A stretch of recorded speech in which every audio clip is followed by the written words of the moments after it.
She was forced into marriage with a man everyone looked down on, but the secret he hid was even more shocking. Hello, viewer. Thanks for joining us. Leave a like and share your thoughts in the comments, along with the city you're watching from. Now let's continue with the story. You will marry him, Haley, and that is final. The words hit her like a physical blow. Haley Peterson stared at her father across the worn kitchen table, her hands trembling as she gripped her coffee mug. The morning light streaming through their tiny apartment window seemed to mock the darkness of what he had just announced.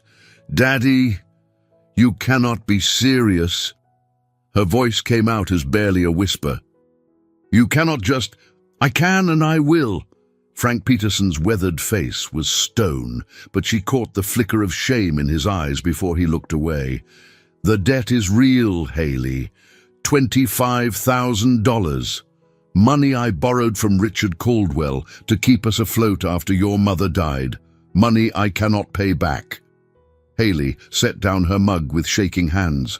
$25,000. It might as well have been $25 million for all their ability to repay it. Her job at the local diner barely covered their rent and groceries, and her father's construction work had dried up after his back injury 6 months ago. "There has to be another way," she said, her voice growing stronger. "I can get a second job. We can sell the car. There is no other way." Frank's voice cracked. Richard Caldwell is not a patient man, and his terms were clear. The debt must be settled one way or another. "So you sold me." The accusation hung in the air between them like a toxic cloud. Frank Peterson aged 10 years in that moment. His shoulders sagged, and when he spoke again, his voice was barely audible. "His son needs care. He has challenges, physical limitations. The family thinks a wife might help him, give him stability. And it would clear our debt. Winston Caldwell." Haley had heard whispers about him around town. The eldest son of the wealthy farming family, the one who rarely left the family estate. People spoke of him with pity when they spoke of him at all. The disabled one. "Do not say it like that."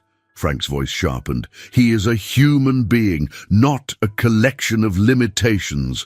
A human being you are trading me to like I am livestock." The silence that followed was deafening. Frank Peterson had been a good father once, before grief and bad decisions had hollowed him out. Looking at him now, Haley could see the man he used to be fighting with the desperate stranger he had become. "I never wanted this for you," he whispered finally. "But if we do not settle this debt, Richard Caldwell will take everything. This apartment, what little we have left. We will be on the street, and then what help will I be to you?" Haley closed her eyes. Her mother's face appeared in her mind, beautiful and strong even in her final days. Margaret Peterson had fought cancer with grace and dignity, never complaining even when the medical bills had mounted higher than any working-class family could hope to manage. She had made Haley promise to take care of Frank, to be the strong one. "What kind of marriage would this be?" Haley asked quietly. "A practical one." Richard was clear about that. "You would live at the estate, help care for Winston, be his companion. In return, the debt disappears, and you would have security, a home, financial stability. And love? What about love, Daddy?" Frank Peterson looked at his daughter, really looked at her for the first time in months. At 30, Haley had her mother's delicate features, but her own unique strength. Her dark brown hair fell in waves around her face, and her green eyes held a depth that spoke of someone who had seen too much hardship too young. She deserved better than this. She deserved everything. "Sometimes love grows from respect and kindness," he said softly. "Your mother and I, we started as friends. The love came later. Mother chose you. I would be choosing nothing. I would be fulfilling a debt contract. You would be choosing to save us both." The manipulation in his words was gentle but unmistakable. Haley felt the familiar weight of responsibility settle on her shoulders like a lead blanket. Ever since her mother's death 3 years ago, she had been the one holding their small family together, working double shifts, managing their finances, making sure her father ate and took his medications. Now he was asking her to sacrifice her entire future. "When?" she asked. "The meeting is this afternoon. Richard wants to finalize the arrangements." "This afternoon?" Haley's voice pitched higher. "You have been planning this behind my back, and I get a few hours' notice. I have been trying to find another way for months. This morning was my deadline. It was this or—" He gestured helplessly around their modest apartment. "This or lose everything." Haley stood up abruptly, pacing to the small window that looked out over the parking lot of their complex. Everything about their life was small, cramped, limited. She had dreamed once of college, of travel, of finding someone who would love her completely. Those dreams felt childish now, luxuries she could not afford. "Tell me about him," she said without turning around. "Tell me about Winston." Frank cleared his throat uncomfortably. "He is 34, quiet, keeps to himself mostly. The family says he has some mobility issues, needs help with daily tasks sometimes." "What kind of mobility issues?" "I do not know the details." Richard did not elaborate. Haley turned to face her father. "You are asking me to marry a man you know nothing about, to live with a family of strangers, to give up any chance of choosing my own life. And you cannot even tell me what I'm walking into. The Caldwells are wealthy, respected. You would want for nothing. Except freedom, except choice, except the possibility of real love." Frank Peterson stood up, his movement stiff and painful. The back injury that had cost him his job was getting worse, not better. Even if they found another solution to the debt, how long before he could not work at all? How long before Haley was supporting them both on her diner wages? "I know I am asking too much," he said quietly. "I know this is not fair, but I am drowning, Haley, and I am taking you down with me. At least this way you would have security, a good home, a family with resources. A family that sees me as hired help for their son. Maybe they would come to see you as I do, as someone precious, someone worthy of respect and care." Haley felt tears prick at her eyes. Her father's faith in her had always been unshakable, even when she could not share it herself. She was not precious. She was ordinary, unremarkable, the kind of woman who served coffee and cleaned tables and worried about making rent. The kind of woman who apparently could be traded to settle debts. "What happens if I say no?" she asked. Frank's face crumpled. "Then we lose everything within the week, and Richard Caldwell is not the type of man who forgets or forgives. He would make sure I never work in this county again." The trap was complete and perfect. Say yes, and sacrifice her freedom. Say no, and watch her father lose everything because of choices he had made in desperation and grief. Either way, her dreams died today. "I need time to think. The meeting is at 2 o'clock, at the Caldwell estate." Haley looked at the kitchen clock. It was barely past 10 in the morning, 4 hours to decide the rest of her life. "I am going for a walk," she said. "Haley, do not follow me. Do not call me. I need to think, and I cannot do that here." She grabbed her jacket and purse, not trusting herself to look at her father again. If she saw the desperation and shame in his eyes one more time, she might make a decision based on pity rather than wisdom. The October air was crisp and clean, a stark contrast to the suffocating atmosphere in their apartment. Haley found herself walking toward the center of town, past the shops and restaurants where she had spent her entire life. Everything looked different now, seen through the lens of potential goodbye. She stopped in front of the library where she had spent countless hours as a child, losing herself in stories of adventure and romance. The irony was not lost on her. She was about to enter a story of her own, but instead of an adventure, it felt like a prison sentence. "Haley Peterson, is that you?" She turned to find Mrs. Chen, her old high school English teacher, approaching with a warm smile. Mrs. Chen had always believed in her, had encouraged her to apply for college scholarships, had been devastated when Haley had chosen to stay home and care for her sick mother instead. "Hello, Mrs. Chen. You look troubled, dear. Is everything all right?" Haley almost laughed at the absurdity of the question. All right.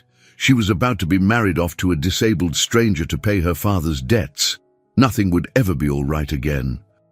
"Just thinking about some big changes," she said instead. Mrs. Chen studied her with the sharp eyes that had made her such an effective teacher. "Changes can be opportunities, you know. Sometimes what looks like an ending is really a beginning. What if the change is not your choice? What if it is forced on you?" "Ah," Mrs. Chen nodded knowingly. "You know, I have been teaching for 40 years, and I have learned something important. We always have choices, even when it does not feel like it. The choice might not be whether something happens to us, but how we respond to it, how we grow from it, how we maintain our dignity and our sense of self no matter what circumstances we face." Haley felt fresh tears threaten. What if you have to choose between your own happiness and your family's survival? Then you choose survival, and you find ways to create happiness within that choice. Humans are remarkably adaptable, Haley. We can bloom in the most unlikely soil. Mrs. Chen reached out and squeezed Haley's hand. "Whatever you are facing, remember that you are stronger than you know. Your mother knew it. I know it. Someday, you will know it too." After Mrs. Chen left, Haley sat on a bench outside the library and forced herself to think practically. What did she know about the Caldwell family? Richard Caldwell owned one of the largest farming operations in the county. The family had money, influence, respect. They lived on a sprawling estate outside town, the kind of place Haley had only seen from the road. Winston was the eldest son, but she had never seen him at any community events or local gatherings. His younger brother Marcus was the visible heir, the one who handled the business side of the operation and dated a string of appropriate young women from other wealthy families. Winston remained a mystery, spoken of in hushed tones when he was mentioned at all. What would it be like to live with him, to care for him, to be married to someone she had never even met? The thought terrified her, but underneath the fear was something else. Curiosity, perhaps. Or maybe just the recognition that her current life offered no real prospects anyway. She was 30 years old, unmarried, with no college education and few marketable skills beyond serving food and making small talk with customers. Her romantic history consisted of a few brief relationships with men who had ultimately wanted something she could not give, either more excitement than her quiet nature provided or less responsibility than her family situation demanded.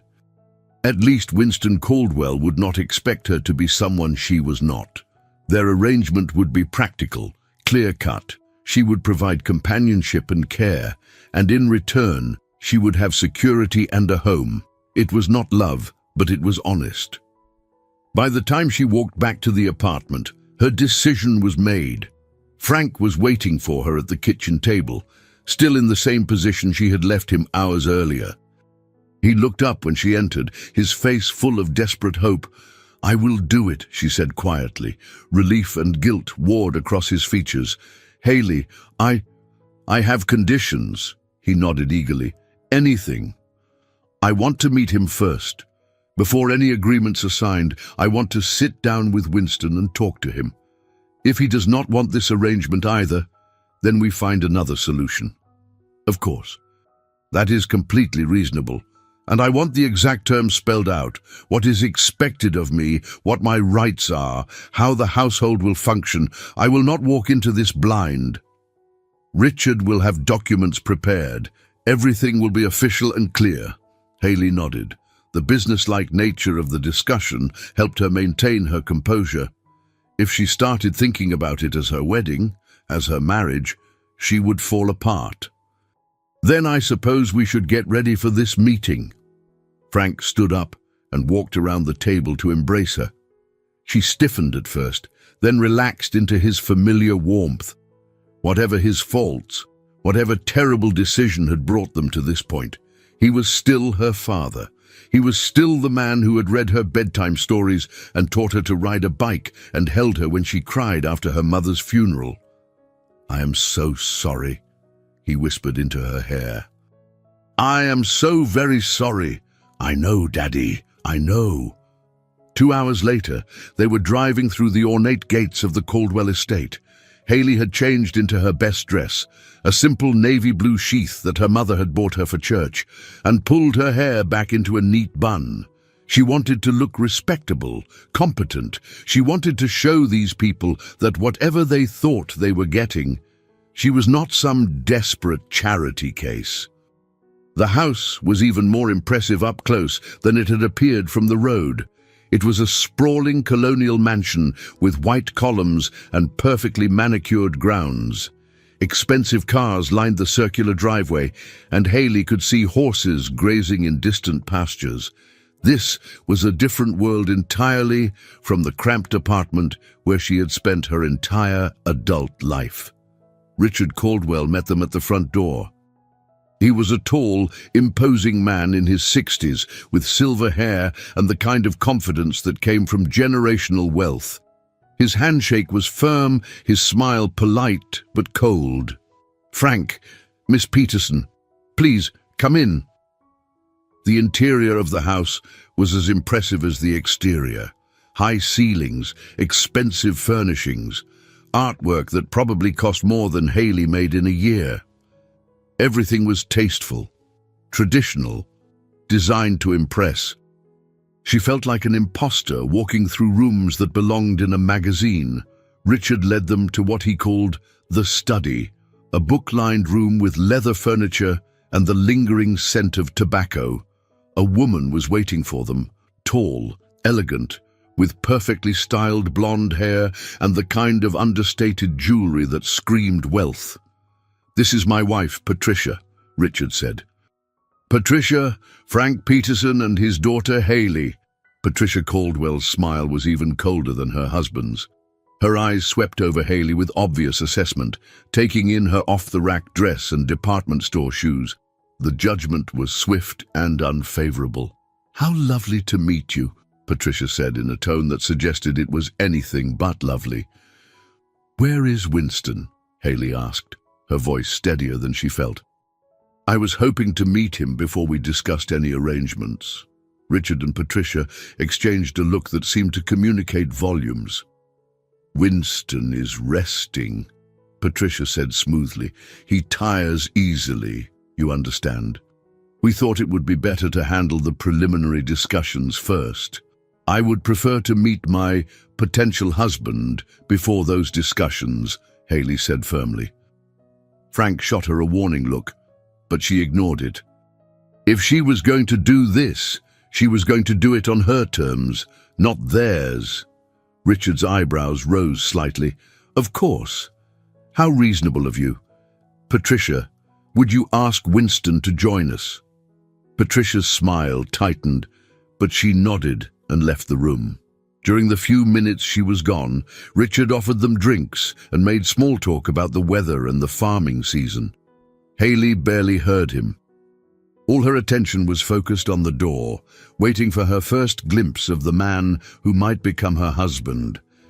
When the door opened again, Patricia entered first, followed by a younger man using a walking cane. Haley's first thought was that Winston Caldwell was nothing like what she had expected. He was tall and lean, with dark hair that needed a trim and intelligent brown eyes behind wire-rimmed glasses. His face was pale, almost gaunt, and he moved carefully, as if each step required consideration. But there was nothing pitiful about him. If anything, his careful composure suggested strength, not weakness. "Winston, this is Haley Peterson," Richard said. "Haley, my son Winston." Winston approached her slowly, extending his free hand. His grip was surprisingly strong, his gaze direct and assessing. "Miss Peterson," he said quietly. His voice was cultured, educated, with a slight rasp that suggested he did not use it often in company. "I understand you have been told about our family's, proposal." "I have." Haley found herself studying his face, looking for signs of the limitations his parents had described. What she saw instead was intelligence, wariness, and something that might have been resignation. "And I would like to hear your thoughts about it." Winston's eyebrows rose slightly, mirroring his father's earlier expression. "My thoughts? Yes, this arrangement affects both of us. I think we should discuss it together." For the first time since entering the house, Haley saw genuine surprise on someone's face. Winston looked at his parents, then back at her, as if no one had ever asked for his opinion before. "Perhaps," he said slowly, "we could step outside for a few minutes. I find I think more clearly in the fresh air." Patricia started to object, but Richard silenced her with a gesture.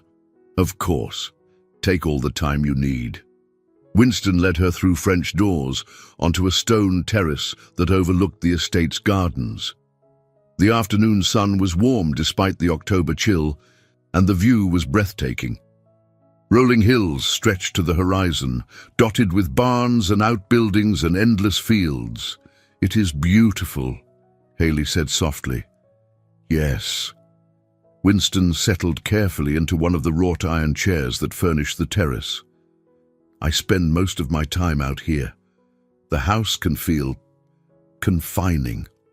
Haley took the chair across from him, noting how he positioned his cane within easy reach. Up close, she could see that his left leg seemed weaker than his right, and his hands had a slight tremor that he tried to hide. "What happened to you?" she asked gently.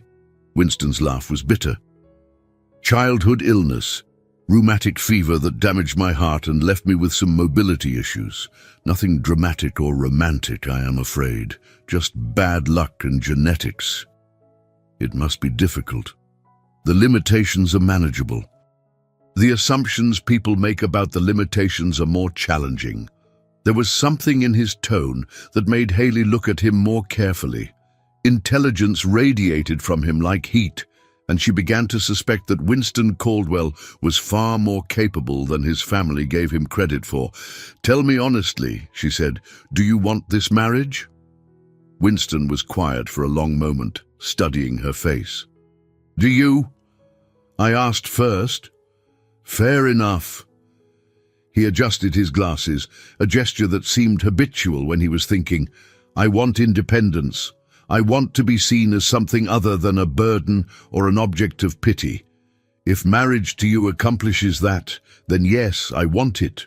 And if it does not, then at least I will have tried something different than hiding in my room and pretending not to exist." Haley felt an unexpected stab of sympathy. She'd thought her life was limited, but at least she had work, responsibilities, a place in the world. Winston seemed to have been relegated to the margins of his own family. "What would you expect from me?" she asked. "As your wife." "Honestly," Winston leaned forward slightly, "I have no idea. I have never been married. I have barely been allowed to have friendships. What I hope for is companionship. Someone to talk to. Someone who sees me as a person rather than a collection of medical issues. And in return, you would have security, a home, freedom from whatever financial pressures brought you here." His voice was matter-of-fact, but not unkind. "I know this is not a love match, Miss Peterson. I know you are here because your father owes mine money, but perhaps we can build something decent from practical beginnings." Haley was quiet for several minutes, absorbing his words. There was no deception in them, no false promises or romantic illusions, just honesty, which was more than she had expected. "What is your family like to live with?" she asked finally. Winston's expression darkened. "Difficult. They mean well, but they see me as an eternal child who needs constant supervision and protection. They would likely see you as another caretaker, at least initially. And how do you see me? I see someone who is brave enough to consider marrying a stranger to save her father. Someone who asks direct questions and expects honest answers. Someone who might be willing to take a chance on building something real from something arranged. There it was. The possibility she had not dared to hope for. Not love, not romance, but something real. Something chosen, even within the constraints of their circumstances. I have one more question, she said. Ask it. Are you as limited as your family believes you are? Winston went very still. For a moment, Haley thought she had overstepped, pushed too hard, too fast. Then he smiled, and it transformed his entire face. What makes you think I am not? The way you carry yourself, the way you speak, the books I can see on your windowsill from here. You do not strike me as someone who spends his days being taken care of. You are very observant, and you are not answering my question. Winston was quiet for so long that Haley began to think he would not answer at all. When he finally spoke, his voice was barely above a whisper. There are things about my life that my family does not know. Things I have learned to keep private because it is easier than fighting their assumptions. If you marry me, Haley Peterson, you might discover that I am more than I appear to be. Is that a warning or a promise? Both. They sat in comfortable silence after that, each lost in their own thoughts. Haley found herself studying Winston's profile, noting the intelligence in his eyes and the quiet strength in the way he held himself. He was not what she had expected, not what anyone would expect. There were layers here, depths that his family seemed determined to ignore. I think, she said finally, that we should give this a try. Winston turned to look at her fully. Are you certain? I am certain that my current life offers me nothing but endless worry and limited possibilities. I am certain that you seem like a decent man who deserves better than to be treated like an invalid. And I am certain that sometimes the best decisions are the ones that terrify you most. Then you will marry me. I will marry you, Winston Caldwell, and we will figure out the rest as we go. Winston stood carefully, extending his hand to help her up. Then I suppose we should go back inside and make this official. As they walked back toward the French doors, Haley caught a glimpse of movement in one of the upstairs windows. A curtain falling back into place, as if someone had been watching them. She wondered what the family had expected to see, what they thought of this strange courtship playing out on their terrace. Winston, she said quietly, just before they reached the door. Yes, whatever secrets you are keeping, whatever you have not told them about yourself, I hope someday you will trust me enough to share them. Winston paused with his hand on the door handle. And I hope someday I will be brave enough to do exactly that. They found the three parents waiting expectantly in the study. Richard had prepared a stack of documents, and Patricia had arranged for tea service as if this were a social visit rather than a business transaction. Well, Richard asked as they took their seats. We have decided to proceed, Winston said calmly. Assuming the terms are reasonable. The next hour was a blur of legal language and formal arrangements. Haley would move to the estate within the week. She would have her own room initially, with the understanding that she and Winston would determine their living arrangements as they became comfortable with each other. She would receive a modest allowance for personal expenses, and her father's debt would be considered settled upon the signing of the marriage certificate. It was all very civilized, very proper, very businesslike.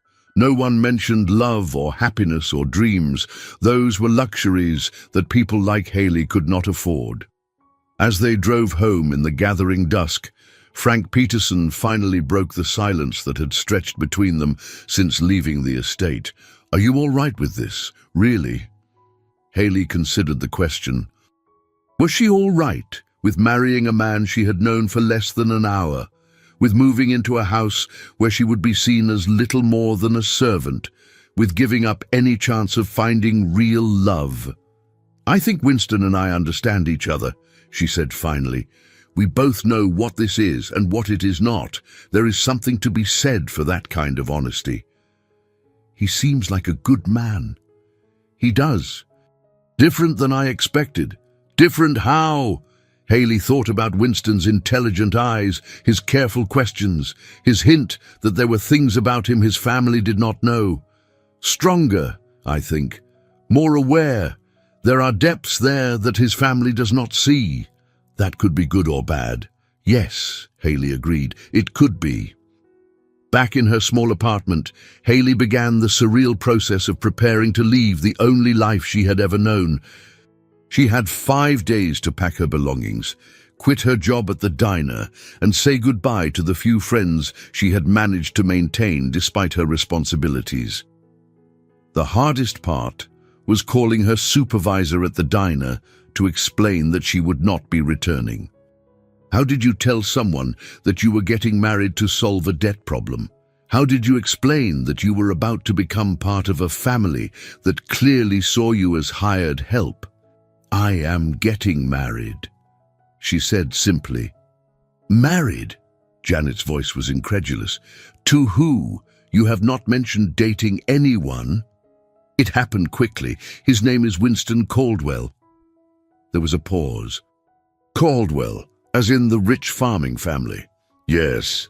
"Haley, honey, are you sure about this? That family, they keep to themselves, and their oldest son, he is what? Well, he is sick, is he not? Never comes to town, never socializes. Are you sure you know what you are getting into?"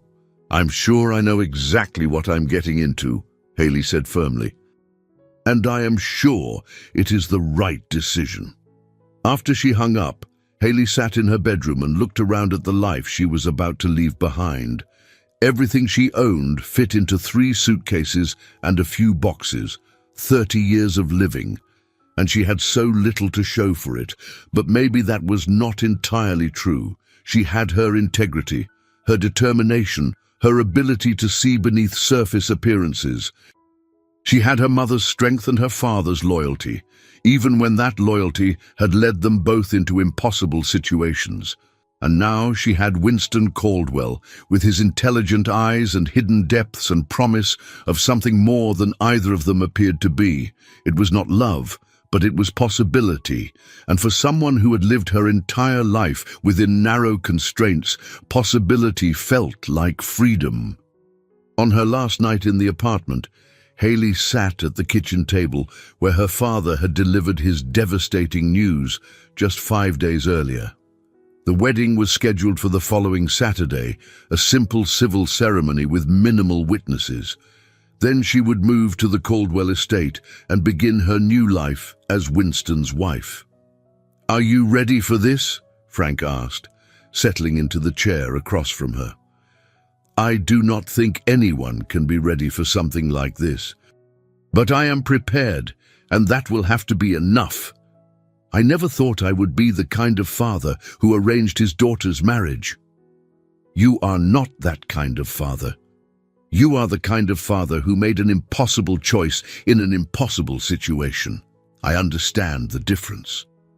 Frank reached across the table and took her hands in his. "Your mother would be proud of you. The strength you are showing, the grace. She would be so proud." "I hope so. I hope I'm making the right choice. You are choosing to save our family and give yourself a chance at a better life. How could that be wrong?" Haley squeezed his hands. "Promise me something, Daddy. Promise me you will take care of yourself. Eat properly, take your medications, find some way to stay busy and useful. Do not let guilt eat you alive." "I promise. And you promise me something too. Promise me you will not settle for less than you deserve. Winston Caldwell may be getting the better end of this bargain, but you are not choiceless. You are not powerless. Remember that." "I will remember." That night, Haley dreamed of her mother. Margaret Peterson appeared to her as she had been before the illness, vibrant and strong and full of life. In the dream, they were walking through a garden that looked remarkably like the grounds of the Caldwell estate. "Change is not always loss," her mother said in the dream. "Sometimes it is growth in disguise. I'm scared, Mama." "Good. Fear means you are paying attention. Fear means you understand that what you are choosing matters. What if I cannot make him happy? What if I cannot make this work?" Margaret Peterson smiled. "Happiness is not something you make for someone else, sweetheart. It is something you create together, day by day, choice by choice. Be kind, be honest, be brave. The rest will follow." Haley woke with tears on her cheeks and her mother's words echoing in her mind. Be kind, be honest, be brave. It was as good a plan as any for starting a marriage with a stranger. Saturday morning dawned clear and crisp, perfect October weather for a wedding that felt nothing like the celebration she had once imagined for herself. Haley wore her mother's pearl necklace and a simple cream-colored dress that she had bought specifically for the occasion. Her hair was styled in a low chignon, and she carried a small bouquet of white roses that Frank had insisted on purchasing. The ceremony took place at the county courthouse with minimal fanfare. Winston wore a dark suit and moved with careful precision, his cane steady against the marble floors. His parents were there, along with his brother Marcus and a woman Haley assumed was Marcus's girlfriend. Frank stood beside her, proud and heartbroken in equal measure. Judge Henderson, who had known the Caldwell family for decades, performed the brief ceremony with professional efficiency. The words were traditional, binding, final. When Winston slipped the simple gold band onto her finger, Haley felt the weight of her new reality settle around her like a cloak. "You may kiss the bride," Judge Henderson announced. Winston looked at her questioningly, and Haley nodded slightly. His kiss was gentle, brief, the kiss of a stranger who was trying to be respectful. There was no passion in it, but there was kindness, and that felt like enough for now. The small group gathered afterward for lunch at an expensive restaurant in town. Patricia Caldwell made polite conversation about household arrangements and social expectations. Richard discussed business prospects and family obligations. Marcus was charming and conventional, everything his older brother was not. Through it all, Winston was quiet, observant, responding when spoken to but volunteering little. Haley found herself watching him, trying to understand the dynamics of his family relationships. It was clear that he was seen as the fragile one, the one who needed protection and management. But she was beginning to suspect that Winston Caldwell was far more capable of managing himself than anyone realized. After lunch, it was time to say goodbye to Frank. The moment Haley had been dreading had finally arrived. "This is not goodbye forever," she whispered as she hugged her father tightly. "This is just goodbye for now. Be happy, sweetheart. Find joy wherever you can." "I will. I promise." Winston waited patiently while she said her farewells, then helped her into the black sedan that would take them to her new home. As they drove through the gates of the Caldwell estate, Haley realized that everything familiar was now behind her. Everything ahead was unknown. "Are you all right?" Winston asked quietly. "Ask me in a month," Haley replied. Winston smiled. Fair enough. The house looked different now that she was arriving as a resident rather than a visitor. Larger, more imposing, less welcoming. Patricia met them at the door with the kind of smile that was all surface politeness. "Welcome home, dear," she said to Haley, though the words sounded rehearsed. "I have had the blue bedroom prepared for you. It is right down the hall from Winston's room, close enough for convenience, but with adequate privacy." The blue bedroom was beautiful, furnished with antiques and decorated in shades of pale blue and cream. It was larger than Haley's entire apartment had been, with its own sitting area and private bathroom. A vase of fresh flowers sat on the dresser, and someone had unpacked her suitcases and arranged her few belongings in the closet and drawers. "I hope you will be comfortable," Patricia said. "Dinner is served at 7. We dress for dinner in this house, nothing too formal, but we do maintain certain standards." After Patricia left, Haley sat on the edge of the elegant bed and tried to absorb the magnitude of what had just happened. She was married, she lived in a mansion. Her husband was a virtual stranger who used a cane and seemed to harbor secrets that his family knew nothing about. A soft knock on the door interrupted her thoughts. "Come in," she called. Winston entered carefully, closing the door behind him. He looked around the room with what might have been amusement. "The blue room," he said. "I wondered where they would put you. It is beautiful. It is also as far from the family quarters as possible, while still being on the same floor. My mother's way of making sure you understand your place in the household hierarchy." Haley looked at him sharply. "And what place is that?" "Somewhere between family member and hired help. You are my wife, which gives you a certain status. But you are not one of them. Not really. And how do you feel about that?" Winston moved to the window that looked out over the back gardens. "I feel that my family has very fixed ideas about a great many things, and most of those ideas are wrong, including their ideas about you." Winston turned to look at her directly. "Especially their ideas about me." They stood there for a moment, studying each other across the elegant room. Haley had the distinct impression that they were both trying to decide how much truth they were ready to share. "Winston," she said finally, "I want you to know that I meant what I said during our first conversation. I see you as a person, not as a collection of limitations. Whatever your family thinks or assumes, I am going to form my own opinions based on my own observations. And I want you to know that I see you as someone who deserves respect and consideration, not as someone who is here to serve my family's idea of what I need. We are in this together, Haley. Partners, even if we are not lovers." It was the most direct conversation they had yet had, and it felt like a beginning. Not of love, perhaps, but of something equally valuable. Understanding, alliance, the possibility of genuine partnership.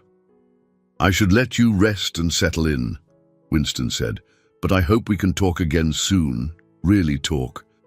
There are things I would like to share with you when you are ready to hear them." After he left, Haley unpacked the last of her belongings and prepared for her first dinner as a member of the Caldwell family. She chose a simple black dress that she hoped would meet Patricia's standards, then stood in front of the mirror and tried to see herself as these people would see her. Plain, common, acceptable for their purposes, but nothing more. But as she looked at her reflection, she remembered Winston's words, partners, allies. Whatever his family thought of her, she had at least one person in this house who saw her as an equal. It was more than she had dared to hope for when this strange journey began. Dinner at the Caldwell estate was an exercise in careful choreography that Haley had never witnessed before. The dining room could have seated 20 people comfortably, but the family of 5 gathered around one end of the massive mahogany table like actors on a stage. Patricia presided from one end, Richard from the other, with Marcus and his girlfriend Stephanie on one side, and Haley and Winston on the other. The conversation was polite, measured, and completely artificial. Patricia discussed the upcoming charity gala that she was organizing. Richard mentioned business prospects for the coming year. Marcus shared updates about his golf handicap and weekend plans. Stephanie, a blonde woman with perfect makeup and expensive clothes, nodded and smiled and said very little. Winston ate quietly, occasionally responding when directly addressed, but otherwise remaining outside the family dynamic. Haley watched the interactions with fascination and growing unease. This was not a family dinner. This was a performance, and everyone except her knew their lines. "Haley, dear," Patricia said during a lull in the conversation, "I have taken the liberty of arranging for you to meet with our housekeeper tomorrow morning. Mrs. Rodriguez will explain the household routines and show you how we prefer things to be managed." "Thank you," Haley replied carefully. "What exactly will my responsibilities be?" Patricia's smile never wavered, but something cold flickered in her eyes. "Well, primarily caring for Winston, of course. Making sure he takes his medications on schedule, helping him with daily tasks that might be challenging, providing companionship. Mrs. Rodriguez can explain the specifics." Haley felt Winston tense beside her, though his expression remained neutral. "I see. And what about Winston's preferences in these matters? I assume he has opinions about his own care." The silence that followed was deafening. Marcus exchanged a glance with his girlfriend. Richard cleared his throat uncomfortably. Patricia's smile became even more brittle. "Winston understands his limitations," Patricia said finally. "He knows we only want what is best for him." "Of course," Haley agreed. "But I would still like to hear his thoughts on how he would prefer our daily routine to work." Winston set down his fork deliberately. "Actually, I have been managing quite well on my own for several years now. I take my own medications, handle my own personal care, and spend most of my time on projects that keep me occupied and useful." "Projects?" Richard's eyebrows rose. "What sort of projects?" For a moment, Haley thought Winston might reveal something significant. But instead, he simply said, "Reading mostly, research. I've been working on some family genealogy, tracking our agricultural heritage." It was smoothly done, deflecting attention without lying outright. But Haley caught the slight hesitation before he answered, and she suspected there was much more to Winston's daily activities than family research. "How lovely," Patricia said dismissively. "But now that you have Haley to help you, perhaps you can focus on more social activities, getting out of your room more, joining us for family events." "Perhaps," Winston agreed, but Haley heard the careful non-commitment in his voice. After dinner, the family gathered in what they called the sitting room for coffee and conversation. It was another ritualistic gathering, with everyone playing their assigned roles. Patricia discussed society gossip with Stephanie, while Richard and Marcus talked business. Winston sat in a corner chair with a book, effectively invisible to the rest of the family. Haley found herself observing the dynamics with growing clarity. Winston was not just physically separated from his family, he was emotionally isolated as well. They had created a box for him labeled invalid and refused to see anything that contradicted that label. "Haley," Patricia called.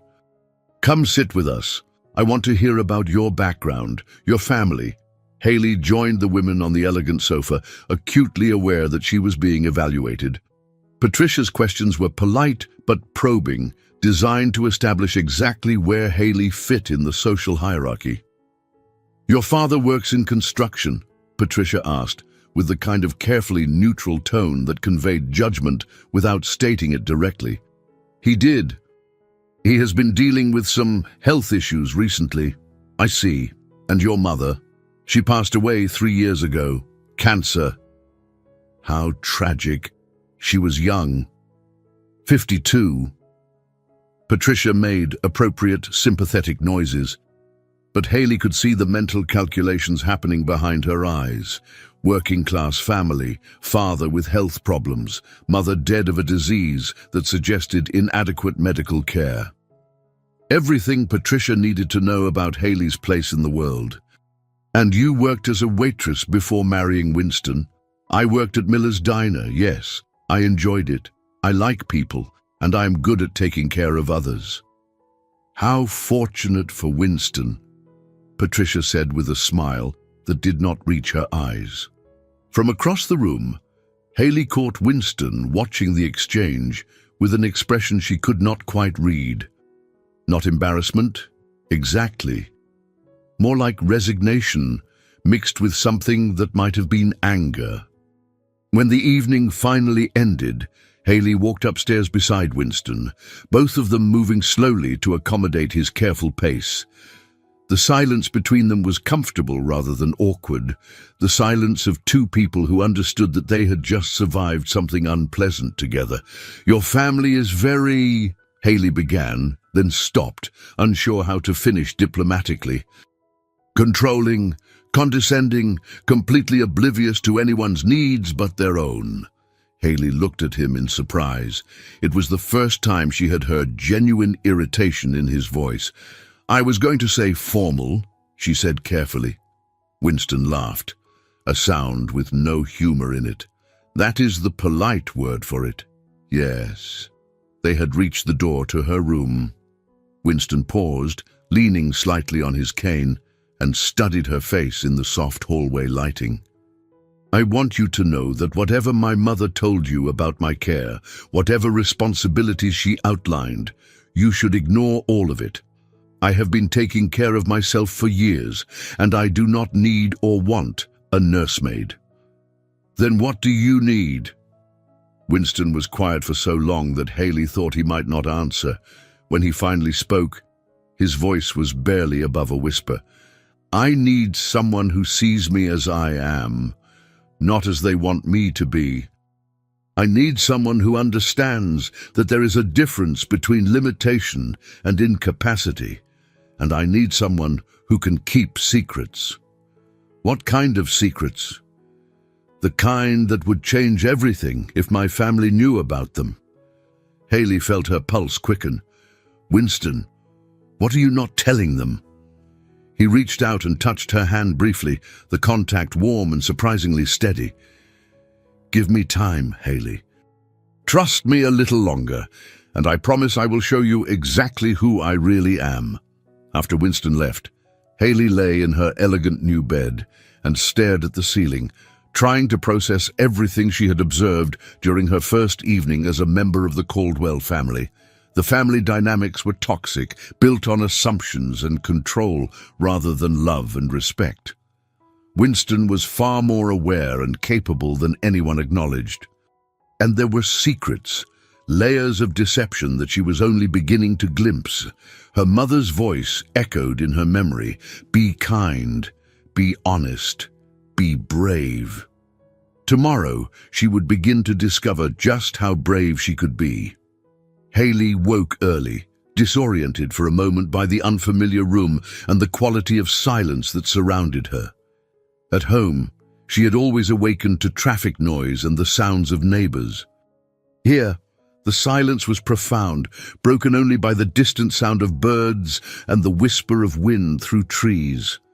She dressed carefully in jeans and a sweater, clothes that would be appropriate for learning household routines from Mrs. Rodriguez. But first, she wanted to explore her new home and get a sense of the space she would be living in. The house was enormous, with rooms that seemed to serve no purpose other than displaying expensive furniture and artwork. Haley wandered through the formal living room, the library, a music room with a grand piano that looked as if it had never been played. Everything was beautiful, tasteful, and completely sterile. She was examining a collection of family photographs in the hallway when a voice behind her made her jump. Those were taken before Winston got sick. Haley turned to find Marcus approaching with a cup of coffee and a friendly smile. Up close, he was even more handsome than she had realized, with the kind of easy charm that probably made him popular at social gatherings. "He looks different," Haley said, studying a photograph of a younger Winston standing beside a horse. In the picture, he appeared strong and healthy, with none of the careful fragility that characterized his movements now. "He was different," Marcus said, joining her in front of the photographs. "Athletic, outgoing, the kind of guy everyone wanted to be around. The illness changed everything." How old was he when it happened? 16. Rheumatic fever hit him hard, damaged his heart, affected his mobility. He spent months in the hospital, then months more recovering at home. By the time he was well enough to rejoin the world, he had lost all his confidence. He became a different person. Haley studied Marcus's face, looking for signs of genuine concern for his brother. What she saw instead was a kind of casual dismissal, as if Winston's transformation from golden boy to invalid was simply an unfortunate fact of life that everyone had accepted. "He seems intelligent," she said carefully. "Surely he could have found ways to contribute, to feel useful." Marcus shrugged. "He reads a lot, does research projects. Mother tries to encourage him to be more social, but he prefers to stay in his room. We have all learned to work around his limitations. What if his limitations are not as extensive as you think?" Marcus looked at her with surprise. "What do you mean?" "I mean, what if Winston is more capable than your family gives him credit for? What if the problem is not his limitations, but your assumptions about them?" "Haley," Marcus said gently, "I know you want to see the best in him. That is admirable. But Winston has been dealing with these health issues for almost 20 years. We know what he can and cannot do. Do you? When was the last time any of you asked him what he wanted to do? When was the last time you encouraged him to try something challenging?" Marcus's friendly expression cooled slightly. "We protect Winston because we love him. We have seen what happens when he overexerts himself, when he tries to do too much. The consequences can be serious." Haley sensed she was treading on dangerous ground, but she could not stop herself from pushing. "What consequences? What happens when he tries to do too much?" "He gets exhausted.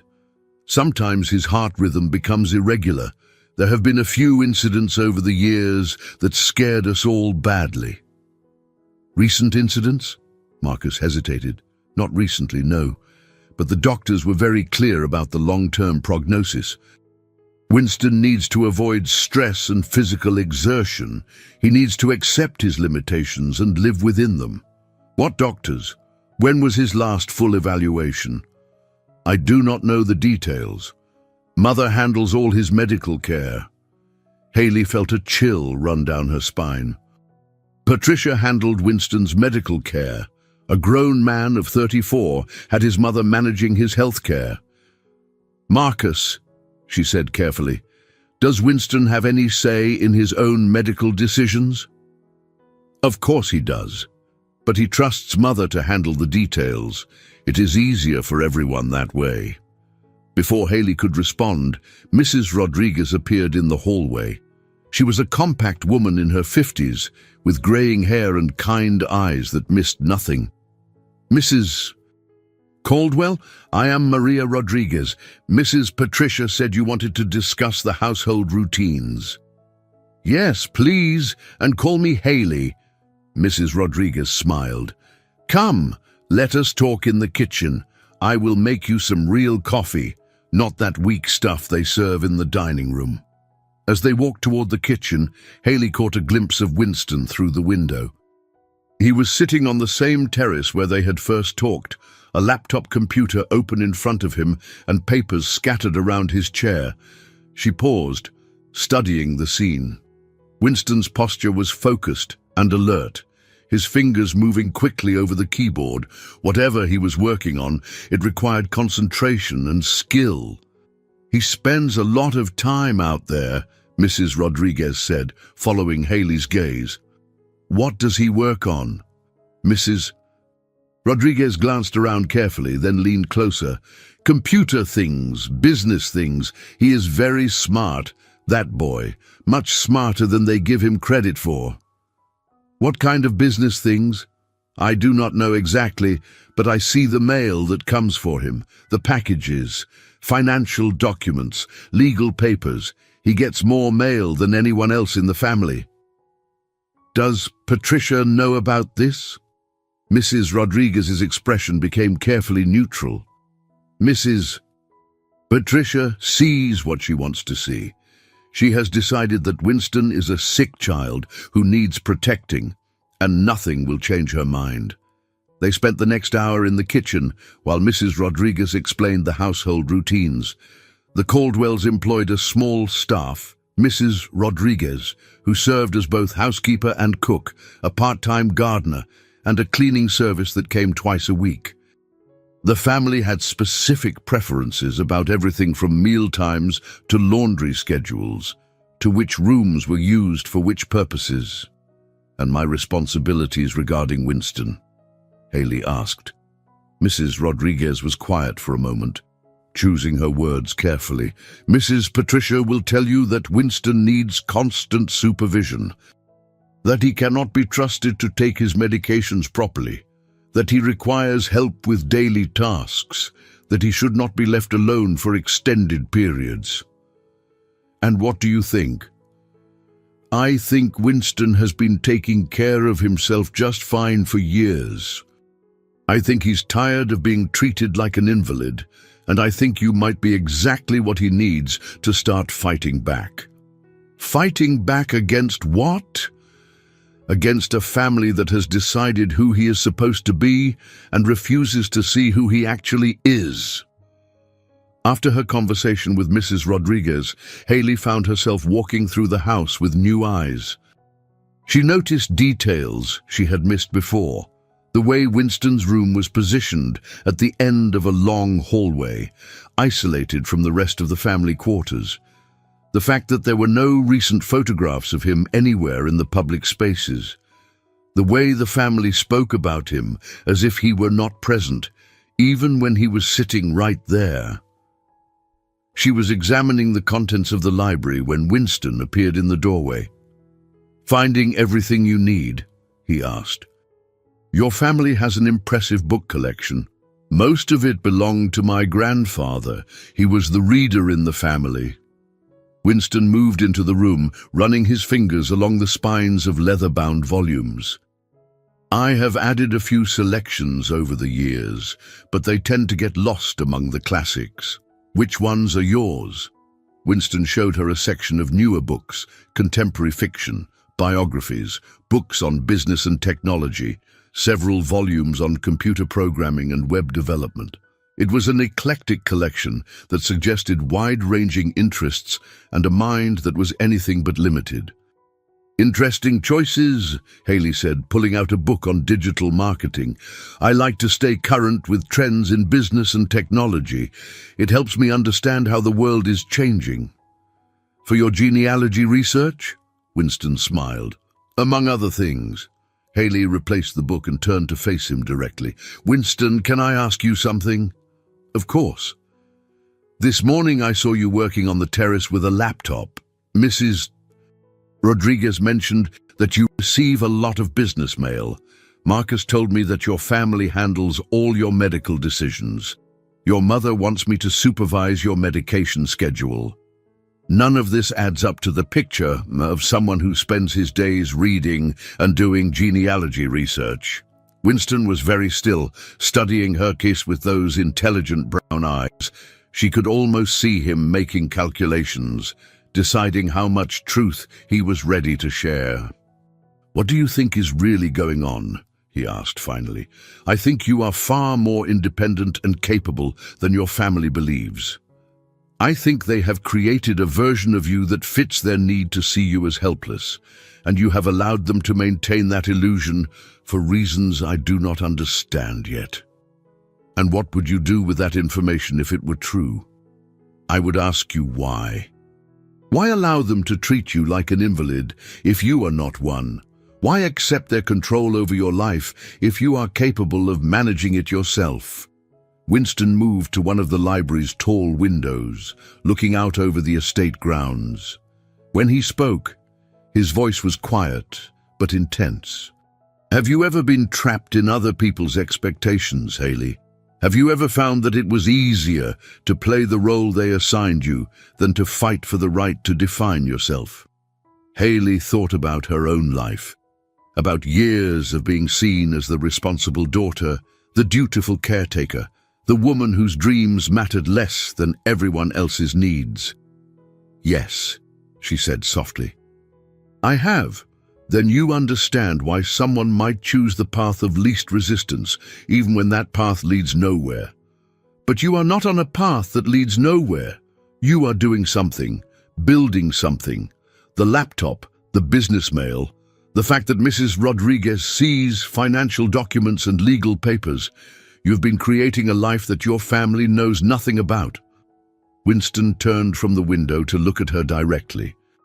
What if I told you that everything you think you know about my limitations, everything my family believes about my capabilities, is based on outdated information and assumptions that have not been true for years? Haley felt her heart rate increase. I would say that changes everything. It would change everything. For both of us.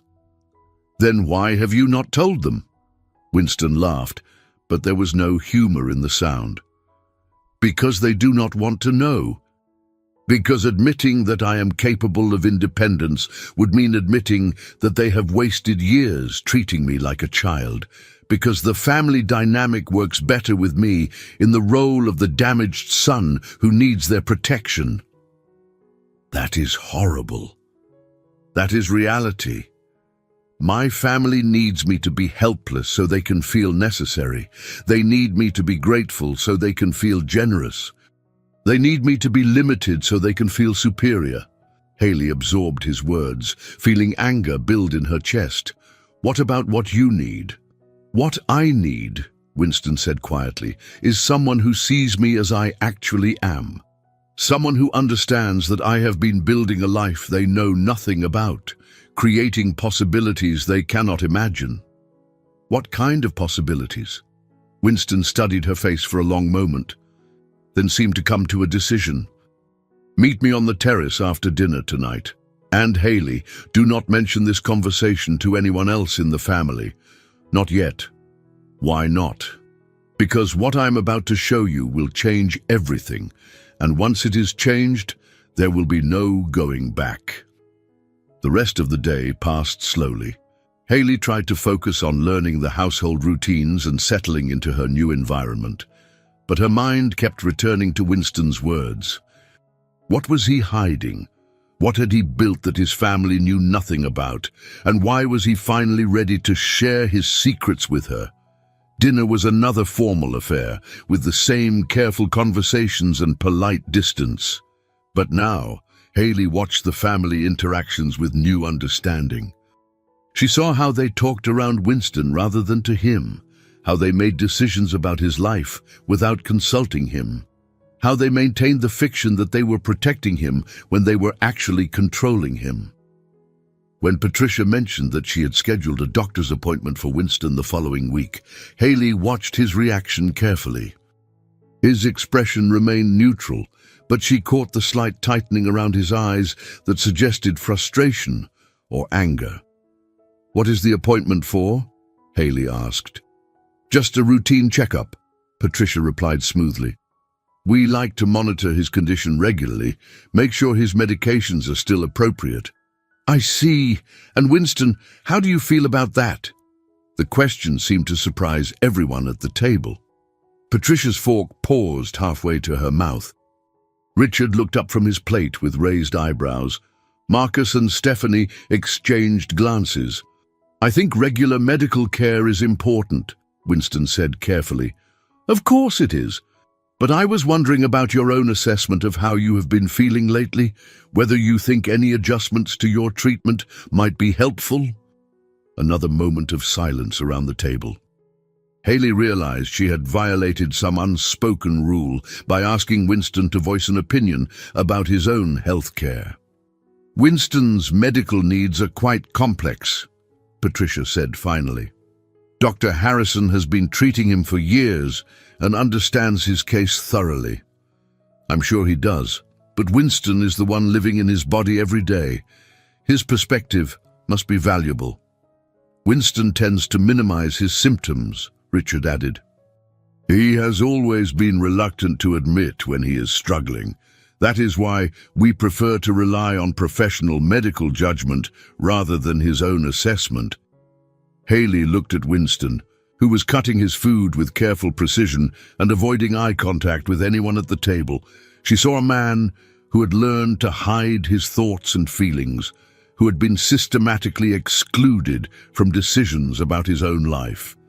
"That must be frustrating," she said quietly, and Winston's eyes met hers briefly. In that look, she saw gratitude mixed with something that might have been relief. After dinner, Haley waited until the family had settled into their evening routines before slipping out to the terrace. Winston was already there, sitting at a small table with his laptop open and papers spread around him. In the soft light from the house, he looked focused and purposeful, nothing like the frail invalid his family believed him to be.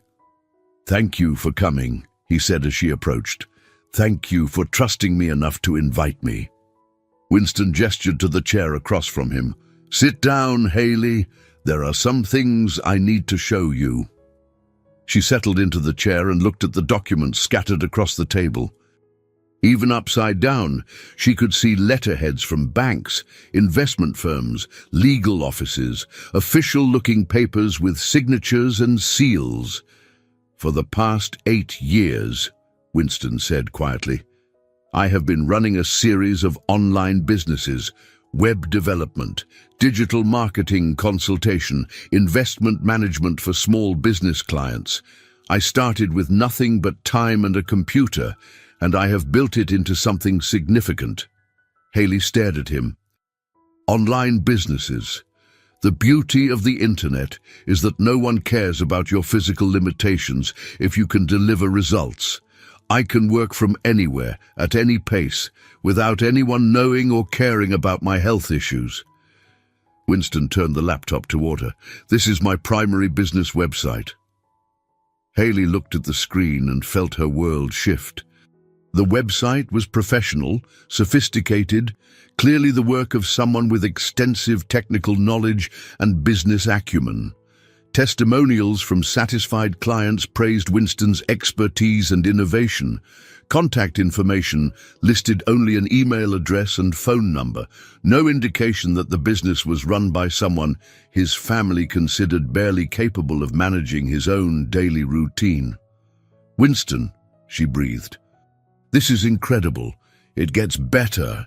He pulled up another screen, this one showing financial statements and account balances. "I now have 7 regular clients who pay me substantial monthly retainers for ongoing digital marketing and web development services.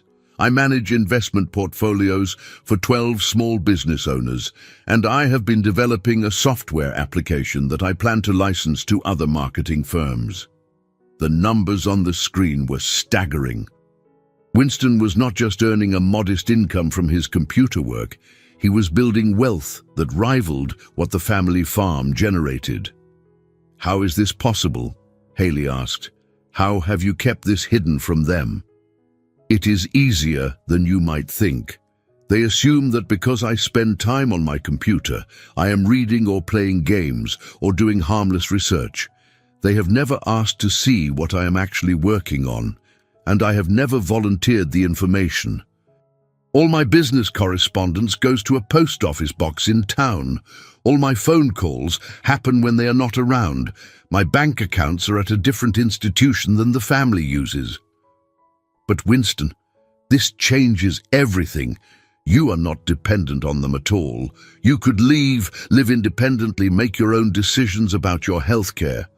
"Yes," Winston said simply, "I could." "Then why have you not?" Winston closed the laptop and leaned back in his chair. "Fear, partly. This has been my entire world for so long that the idea of leaving feels overwhelming. And partly because I was not sure I could trust myself to make good decisions about my health without medical supervision." "What changed?" "You did." Winston looked at her directly. "For the first time in years, I have someone in my life who sees me as capable rather than fragile. Someone who asks my opinion and actually listens to the answer. Someone who makes me want to be brave enough to claim the life I have been building in secret." Haley felt tears prick at her eyes. "Winston, You are already living that life. You are already successful and independent. You just have not told anyone about it. Telling them would mean confronting 20 years of family dynamics. It would mean admitting that they have been wrong about me and that I have been wrong to let them control my life. It would mean risking everything on the belief that I can actually handle independence. What would you risk exactly? The worst thing that could happen is that they get angry and you have to leave. But you already have the resources to leave. You already have the ability to support yourself. Winston was quiet for several minutes, staring out at the dark gardens. When he finally spoke, his voice was thoughtful.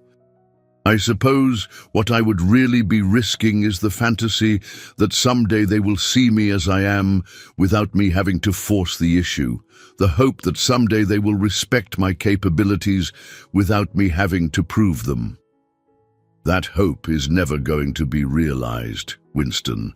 They have too much invested in seeing you as helpless. It makes them feel important, needed, superior. They will never voluntarily give that up. I know. I have known that for years.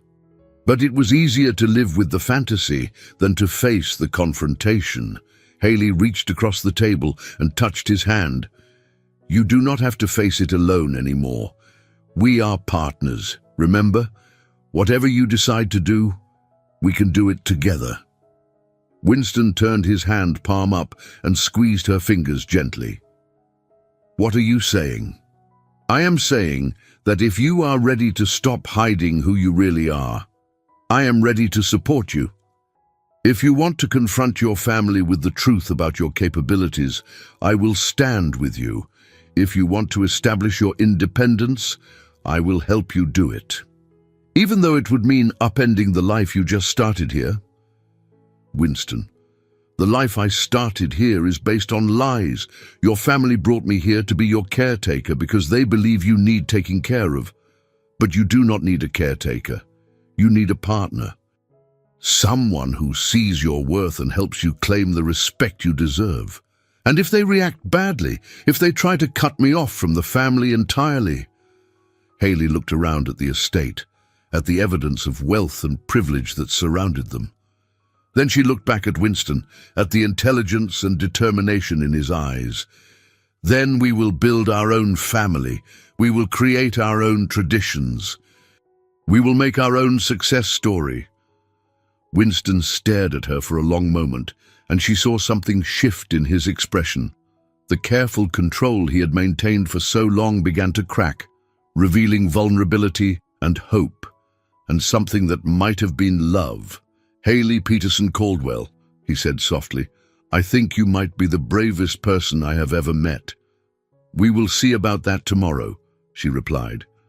Because if we are going to do this, if we are going to tell them the truth, I think we should do it all at once.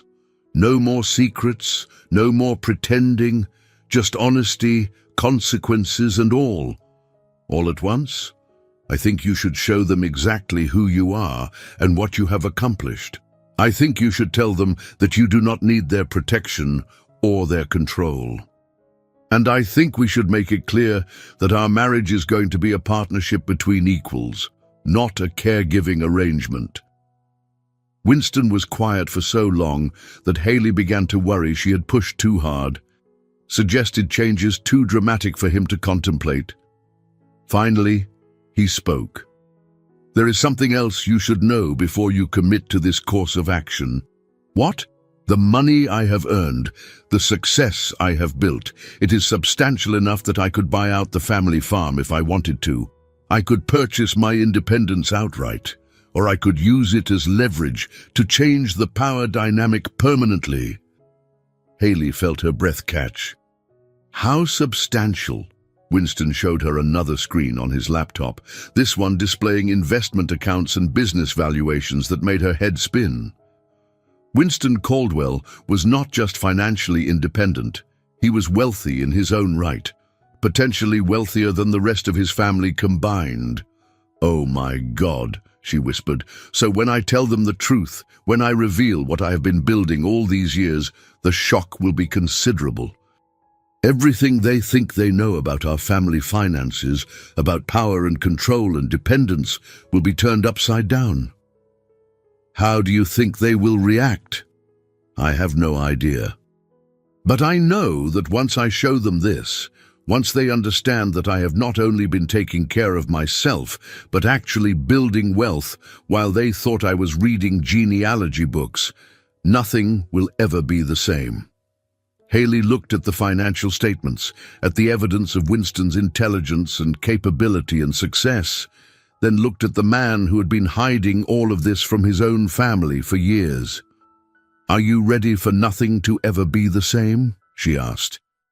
Winston closed the laptop and gathered the papers into a neat stack. "With you beside me, yes, I think I am finally ready for everything to change." As they walked back into the house together, Haley felt the weight of tomorrow's revelations settling around them like a cloak. By this time tomorrow night, the Caldwell family would know the truth about Winston's capabilities and independence. They would know that their assumptions about his limitations had been wrong for years. They would know that the marriage they had arranged to provide him with a caretaker had instead given him an ally.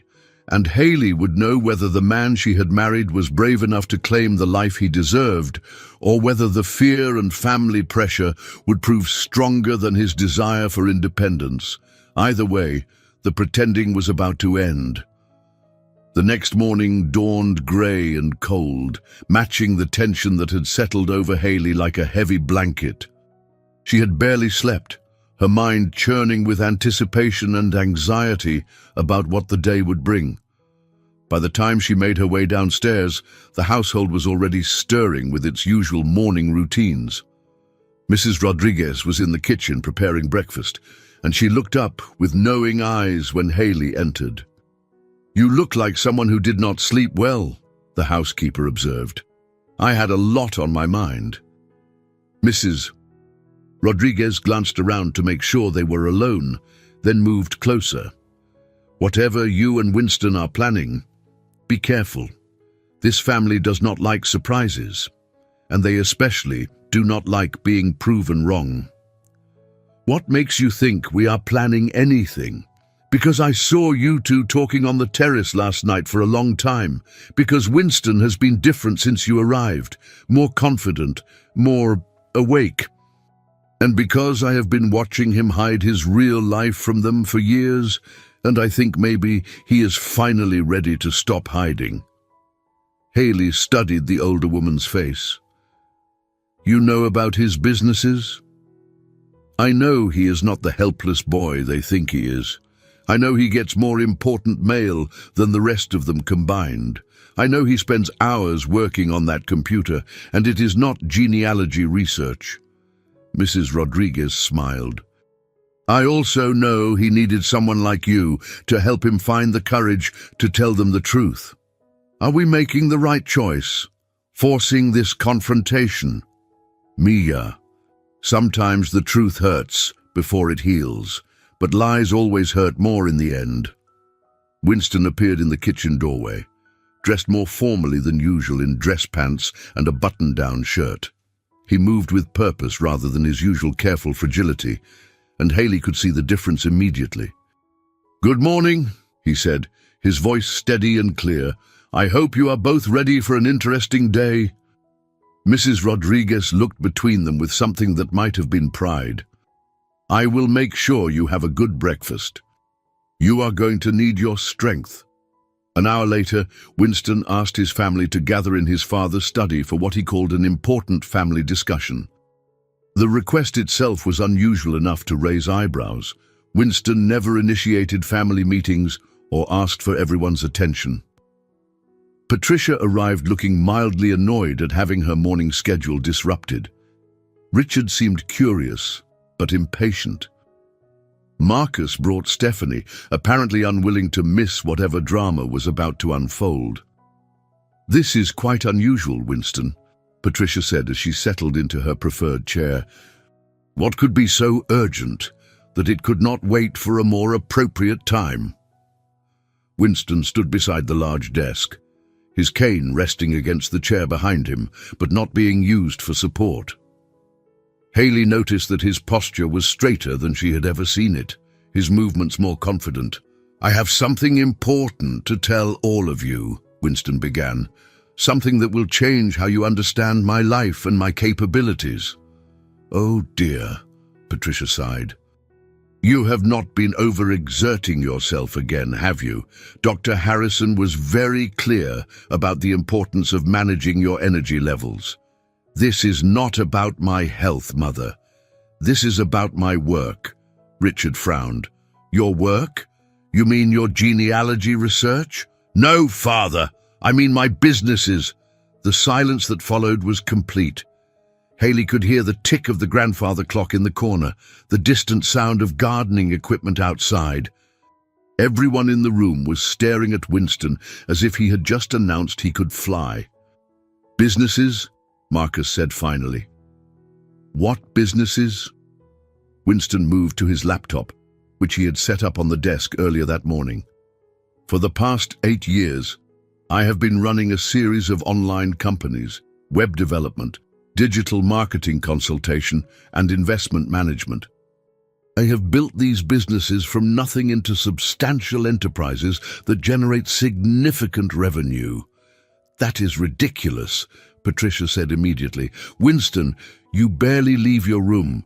You certainly do not have the energy or expertise to run businesses." "Actually, I do." Winston turned the laptop screen toward the family. "This is my primary company website. These are testimonials from clients who pay me substantial monthly retainers for my services. These are contracts I have signed with businesses across 3 states. Richard stood up and moved closer to examine the screen. His expression shifted from skepticism to confusion, to something that might have been shock. "This says you have been providing digital marketing services to Henderson Manufacturing for 2 years, he said slowly. "Henderson Manufacturing is one of our biggest competitors." "Yes, and I have helped them increase their online sales by 40%, which is why they continue to pay me $5,000 per month for my services." $5,000, Marcus's voice cracked slightly. "Per month." "Per month," Winston confirmed, "and Henderson is just one of 7 clients who pay me monthly retainers.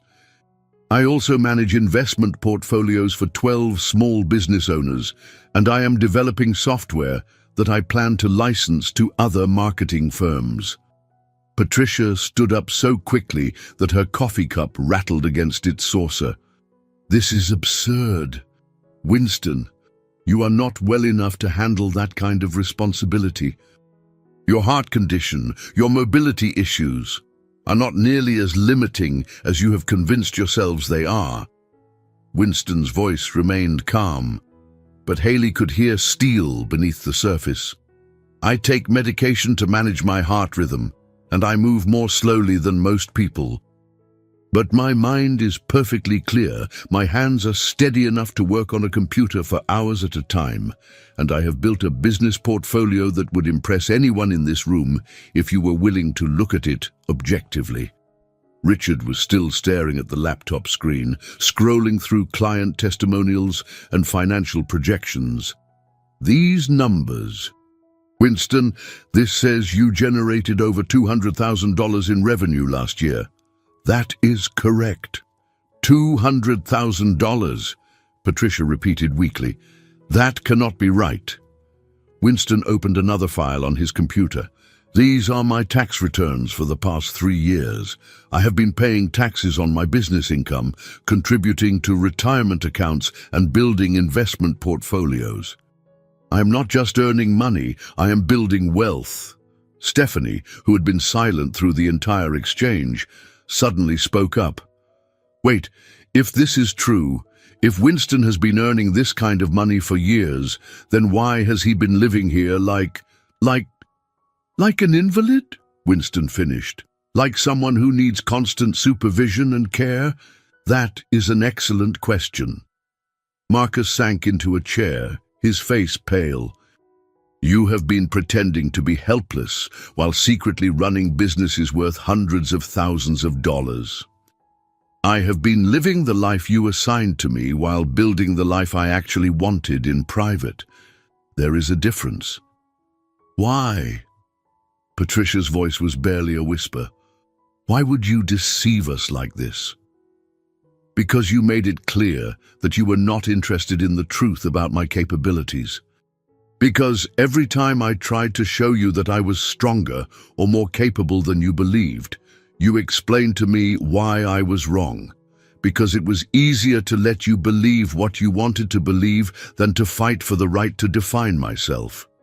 Richard slowly closed the laptop and looked at his son as if seeing him for the first time. You have been lying to us for 8 years. No, Father. I have been living my real life while you were focused on a fictional version of me that you created to justify your need to feel protective and necessary. That is not fair, Patricia protested. We have always acted in your best interests. We have always tried to protect you. You have always tried to control me, Winston corrected. There is a difference between protection and control, just as there is a difference between limitation and incapacity. Haley watched the family dynamics explode in real time. Patricia looked devastated, as if everything she had believed about her role as Winston's protector was crumbling. Richard appeared angry and confused, struggling to reconcile this new information with 20 years of assumptions. Marcus seemed caught between admiration for his brother's success and resentment at being deceived. So, what does this mean? Marcus asked finally. What are you saying, Winston? I am saying that the arrangements made for my care, including my marriage to Haley, were based on false premises. I do not need a caretaker. I do not need supervision. I do not need my medical decisions made for me by other people. Patricia turned to look at Haley, as if suddenly remembering she was in the room. And you knew about this? I suspected that Winston was more capable than you believed, Haley said carefully. But I only learned the details last night. Last night, Richard's voice was sharp. You have known about this deception for less than 24 hours, and you said nothing to us. It was not my secret to tell. And frankly, after watching how this family treats Winston, I understand why he felt the need to keep his achievements private. How dare you, Patricia said, her voice rising. How dare you come into this house and make judgments about our family relationships? I dare because I was brought here under false pretenses, Haley replied, her own voice growing stronger. You told me that Winston needed care and supervision. You arranged a marriage based on the assumption that he was helpless and dependent. But he is not helpless, and he is not dependent, which means this entire arrangement was unnecessary. Unnecessary? Marcus stood up, his face flushed with anger. Our family took you in, gave you security, saved your father from financial ruin, and you call it unnecessary. Your family made assumptions about what Winston needed without bothering to ask him. You created a problem that did not exist, so you could provide a solution that was not needed. That is enough. Richard's voice cut through the rising tension like a blade. Winston, if what you are saying is true, if you have really been capable of this level of independence all along, then you have made fools of all of us. That was never my intention, but it was the result. Do you have any idea how this makes us look, how this makes our family appear to the community? Winston stared at his father. You are worried about appearances, about what people will think when they find out that your disabled son is actually a successful businessman. I am worried about the fact that you have been deceiving us for years while allowing us to make decisions based on information we now know was false. What decisions, Father? What important family decisions were based on my supposed limitations? Richard and Patricia exchanged a look that communicated volumes. Haley saw something pass between them, some shared understanding that neither of them wanted to voice. Answer him, Haley said quietly. What decisions did you make based on Winston's supposed limitations? Another long silence. Finally, Marcus spoke up, his voice reluctant. "The will," he said. "Father's will leaves the farm and the family business to me because Winston was considered unable to handle the responsibility." Winston went very still. "I see. It made sense at the time," Richard said defensively. "We thought you needed care, not responsibility. We thought the burden of running the family operation would be too much for your health. So you decided that Marcus would inherit everything, and I would remain a dependent member of the family for the rest of my life. We decided to structure things in a way that would protect everyone's interests, including my interests, especially your interests. You would have been provided for, Winston, always." Winston laughed, but there was no humor in the sound. "Provided for by the brother who inherited what should have been mine, dependent on his goodwill and his family's tolerance for my continued presence." "It does not have to be that way," Patricia said quickly. "Now that we know about your capabilities, we can discuss changing the arrangements." "Can we? You can just change your minds about 20 years of decisions. You can just pretend that you did not write me out of my own inheritance because you decided I was too weak to handle it." The room erupted in shouting. Patricia was defending their choices, insisting that they had acted out of love and concern. Richard was demanding to know why Winston had not told them about his business success sooner. Marcus was arguing that the inheritance arrangements were legal and settled. Through it all, Winston remained calm, watching his family tear itself apart over revelations that he had been living with for years. Haley found herself admiring his composure, even as her heart broke for the isolation he must have felt. Finally, Winston raised his hand for silence. "There is more you need to know." "More?" Patricia's voice was strained. "What more could there possibly be?" Winston turned to his laptop again and opened a new set of files.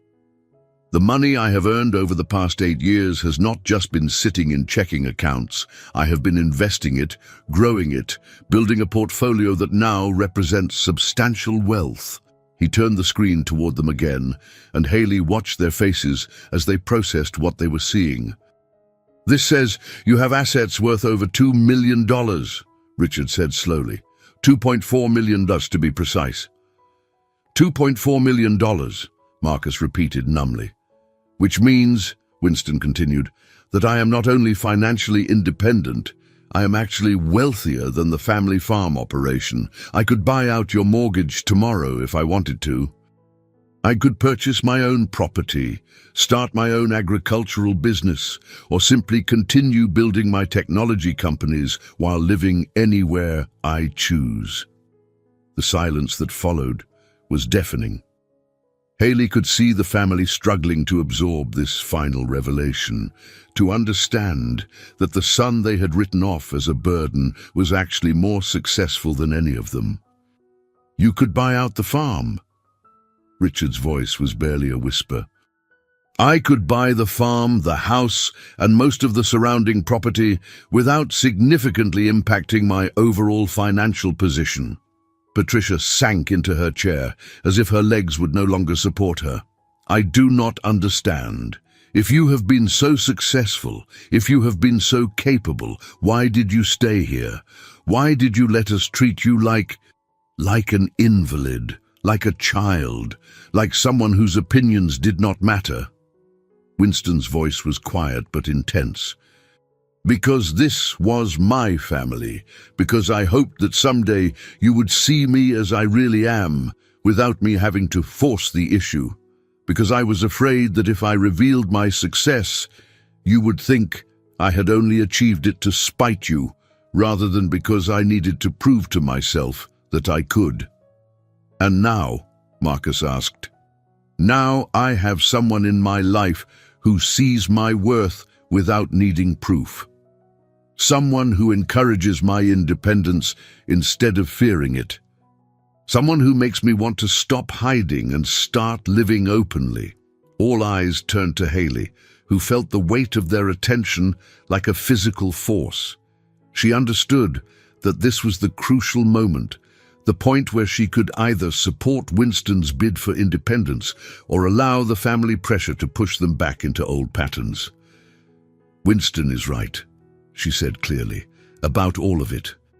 You have spent years making decisions about his life without consulting him, treating him like a burden instead of recognizing his capabilities, and building a family structure that excluded him from his rightful place. And now that he has shown you proof of his success and independence, you are more concerned about your own embarrassment than you are about his feelings." "How dare you?" Patricia said again, but with less conviction than before. "I dare because someone needs to say it. Winston has spent 8 years building a life that any of you would be proud to claim, and he has done it while being treated like a sick child by his own family. He has shown more strength and resilience than anyone in this room, and instead of celebrating his achievements, you are worried about how his success makes you look." "We did not know," Richard protested. "How could we have known if he never told us?" "You could have asked," Haley replied. "You could have encouraged him to try new things instead of assuming he could not handle them. You could have treated him like an adult instead of making all his decisions for him. You could have seen his intelligence and determination instead of focusing only on his limitations." "And what do you suggest we do now?" Marcus asked, his voice tight with anger. "Pretend that the last 20 years never happened. Restructure our entire family dynamic because Winston decided to reveal his secret life. I suggest you start treating your brother with the respect he deserves," Haley said firmly. "I suggest you acknowledge that your assumptions about his capabilities were wrong and that your decisions about his future need to be reconsidered. And I suggest you recognize that Winston and I are partners, not caregiver and patient." "Partners," Patricia's voice was sharp. "You have been married for 3 days. And in those 3 days, I have seen more evidence of Winston's strength and capability than his family has acknowledged in 20 years. We may not have married for love, but we have built something real based on mutual respect and shared goals." Winston moved to stand beside Haley, his presence solid and supportive. "Haley is right. Our marriage may have started as a business arrangement, but it has become a partnership. She sees me as I am, not as you want me to be. She encourages my independence instead of fearing it. And she has given me the courage to stop hiding from you." "So what are you saying?" Richard asked. "Are you leaving? Are you cutting ties with your family?" Winston was quiet for a long moment, and Haley could see him weighing his words carefully. "I'm saying that I want to be part of this family, but not as the helpless son who needs constant protection. I want my opinions to matter. I want to be included in family decisions. I want my achievements to be acknowledged rather than hidden, and I want Haley to be treated as my wife and partner, not as my caretaker." "And if we cannot accept those terms?" Marcus asked. "Then Haley and I will build our own life elsewhere. I have the resources to do exactly that." The ultimatum hung in the air like a challenge. Haley could see the family struggling with the choice Winston had presented them: accept him as he really was, or lose him entirely. Patricia was the first to break the silence. "I need time to think about this, all of this, 20 years of being wrong about your capabilities. It is not something I can just accept and move on from immediately." "I understand that," Winston said gently, "but I need you to understand that I cannot go back to pretending to be helpless. I cannot return to the old dynamic where my opinions do not matter and my achievements are ignored. Too much has changed." "What about Dr. Harrison?" Patricia asked suddenly. "What about your medical care? If you have been managing your own health all this time—" "I have been managing my own health very successfully. I take my medications as prescribed, I monitor my symptoms, and I adjust my activities based on how I feel rather than on arbitrary restrictions imposed by others. My health is better now than it has been in years, partly because I am not constantly stressed by feeling trapped and undervalued. But your heart condition is real but manageable. The limitations you have imposed on my life are far more restrictive than anything my cardiologist has ever recommended. You have been protecting me from risks that do not exist while ignoring strengths that do. Richard stood up and walked to the window, staring out at the family land that Winston could now afford to purchase outright. "If we had known," he said quietly, "if we had understood what you were capable of, you would have what? Treated me differently, included me in family decisions, considered me for inheritance rather than assuming I needed to be taken care of." "Yes," Richard said simply. "All of that. Then do it now.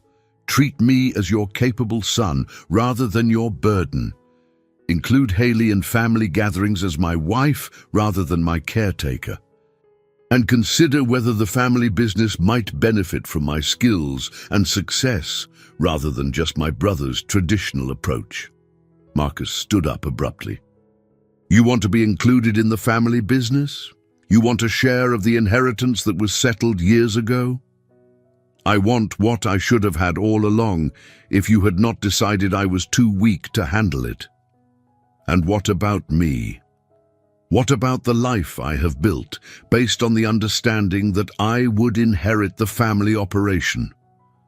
Winston looked at his brother directly. "Marcus, my success does not diminish yours. My capabilities do not threaten your position in the family. There is room for both of us to contribute, both of us to succeed, both of us to be valued, but not if you buy out the farm. Not if you use your wealth to change the power structure of the family. I have no intention of buying out the farm unless I am forced to leave the family entirely. What I want is to be recognized as an equal partner in our shared heritage." The room was quiet again, but this time the silence felt different, less explosive, more contemplative. Haley could see each family member processing Winston's words, trying to understand how their relationships might change if they accepted his newfound independence. "I think," Patricia said finally, "that we all need time to absorb what we have learned today. This is not the kind of situation that can be resolved in a single conversation."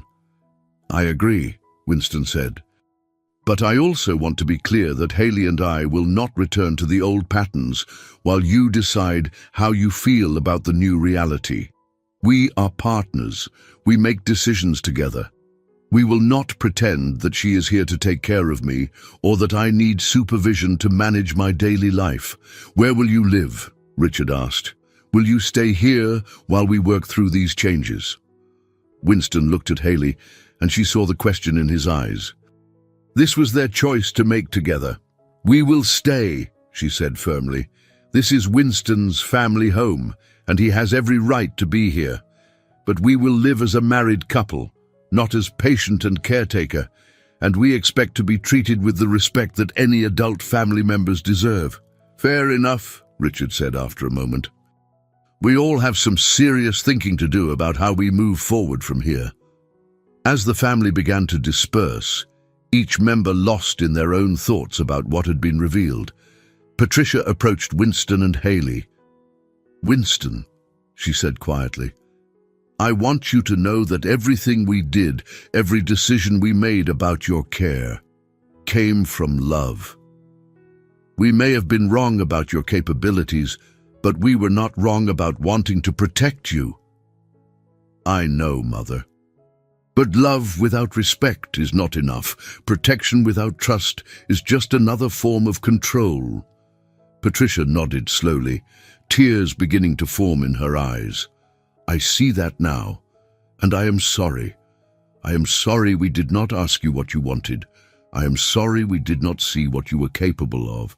I am sorry we made you feel like you had to hide your achievements from us." Winston moved closer to his mother and gently embraced her. "We can start over, Mother. We can build something better based on truth instead of assumptions." "I would like that," Patricia whispered. "I would like that very much." After the family had left the study, Winston and Haley found themselves alone with the wreckage of 20 years of family dynamics scattered around them. The laptop still displayed evidence of Winston's success, but the real revelation had been about much more than money or business achievements. "Are you all right?" Haley asked gently. Winston sank into his father's desk chair, suddenly looking exhausted. "I think so. It is strange, finally telling them the truth after hiding it for so long." "How do you feel?" "Relieved, terrified, hopeful, free." Winston looked up at her with a smile that was part joy and part disbelief. "For the first time in 20 years, they know who I really am. Whatever happens next, at least there are no more lies between us. And what do you think will happen next? I think they will struggle with this for a while. I think they will have to completely reimagine their understanding of me and my place in the family. I think there will be difficult conversations about inheritance and business decisions and medical independence. And us? What happens to us?" Winston stood up and moved to where she was sitting, taking her hands in his. "Us, I hope, we build something beautiful. We take this partnership that started as a practical arrangement and see if we can grow it into something deeper. Something like love. Something exactly like love, if we are both brave enough to try." Haley felt tears prick at her eyes. "I think I am already halfway there, Winston Caldwell." "Good," he said softly, leaning down to kiss her forehead. "Because I have been falling in love with you since the moment you asked to hear my thoughts about our marriage arrangement. You were the first person in years to treat me like my opinions mattered. They do matter. You matter. Everything you have built, everything you have achieved, everything you have endured, it all matters." That evening, dinner was a surreal experience. The family gathered around the same table, but everything had changed. Winston sat straighter, spoke more confidently, participated fully in conversations instead of remaining silently on the periphery. Patricia kept glancing at him as if she could not quite believe what she was seeing. Richard asked his opinion about business matters for the first time in memory. Marcus struggled visibly with his brother's transformation from burden to equal. But gradually, as the meal progressed, something began to shift. Patricia started asking Winston about his clients and business strategies. Richard wanted to understand how Winston's technology skills might complement the family's agricultural operations. Marcus began to see possibilities for collaboration rather than competition. "I have been thinking about what you said earlier," Richard told Winston over dessert. "About wanting to be included in family business decisions." "Yes. We have been considering expanding our direct-to-consumer sales, maybe developing an online presence for the farm. It occurs to me that your expertise in digital marketing might be exactly what we need." Winston's eyes lit up with interest. "I would love to help with that. I have worked with several agricultural businesses to develop their online sales platforms. And the financial side, you mentioned investment management. We've been thinking about diversifying our revenue streams, maybe exploring some non-agricultural investments. I could definitely provide guidance in that area. I have been managing diversified portfolios for years." Haley watched the conversation with growing amazement. The family was not just acknowledging Winston's capabilities, they were actively seeking ways to benefit from his expertise. It was a complete reversal of everything that had come before. Later, as she and Winston walked through the gardens in the moonlight, Haley reflected on the day's extraordinary events. "I cannot believe how much changed in one conversation," she said. 20 years of misconceptions do not disappear overnight," Winston replied. "But I think today was a good beginning. What convinced them, do you think? The money, the business success? Winston considered the question. I think it was seeing me stand up for myself. For the first time in my adult life, I refused to accept their version of who I was supposed to be. I claimed my own identity and insisted that they recognize it. And how does it feel to be seen as you really are? Liberating, terrifying. Like I can finally stop holding my breath. They walked in comfortable silence for a while, each lost in their own thoughts about what the future might hold. The estate looked different to Haley now, less like a prison and more like a home they might actually choose to build together. Winston, she said finally, there is something I want to tell you. What is that? When I agreed to marry you, I thought I was sacrificing my chance at real love to save my father from financial ruin. I thought I was trading my dreams for security and accepting that happiness was not something I could afford. And now? Now I realize that love does not always arrive the way we expect it to. Sometimes it grows from respect and partnership and shared courage. Sometimes it develops between two people who see each other clearly and choose to build something beautiful together. Winston stopped walking and turned to face her fully. In the moonlight, his face was open and hopeful and completely free of the careful control he had maintained for so long. Are you saying what I think you are saying? I am saying that I love you, Winston Caldwell. Not the version of you that your family created, and not the successful businessman you revealed today, but the real you. The man who was brave enough to build a life in secret and then brave enough to reveal it. The man who sees me as a partner instead of a servant. The man who makes me want to be braver and stronger and more honest than I ever thought I could be. Winston's smile was radiant. And I love you, Haley Peterson Caldwell. I love your courage and your honesty and your refusal to accept limitations that other people try to impose. I love the way you see through surface appearances to the truth underneath. I love the way you make me want to claim the life I deserve instead of hiding from it. When he kissed her this time, it was nothing like the polite, respectful kiss they had shared at their wedding ceremony. This was the kiss of a man who had finally stopped pretending to be someone he was not, given to a woman who had helped him find the courage to be authentic. It was passionate and tender and full of promise for the future they would build together. 6 months later, Winston and Haley stood in the same gardens where they had first begun to understand each other. But everything around them had changed. The family business now included a thriving online division that Winston managed. Richard had restructured his will to include both sons as equal partners in the family legacy. Patricia had learned to ask Winston's opinion and actually listen to his answers. Most importantly, the marriage that had begun as a practical arrangement to solve financial problems had grown into a love story that inspired everyone who knew them. Do you ever regret it? Winston asked as they watched the sunset paint the sky in brilliant colors, agreeing to marry a stranger to pay your father's debts. Never, Haley replied without hesitation. That marriage arrangement brought me to you. It brought me to a life I never could have imagined for myself. It brought me to love. Even though I was the man everyone looked down on, even though I appeared to be disabled and dependent. Haley smiled, remembering the title that had once seemed to define their story, especially because of that.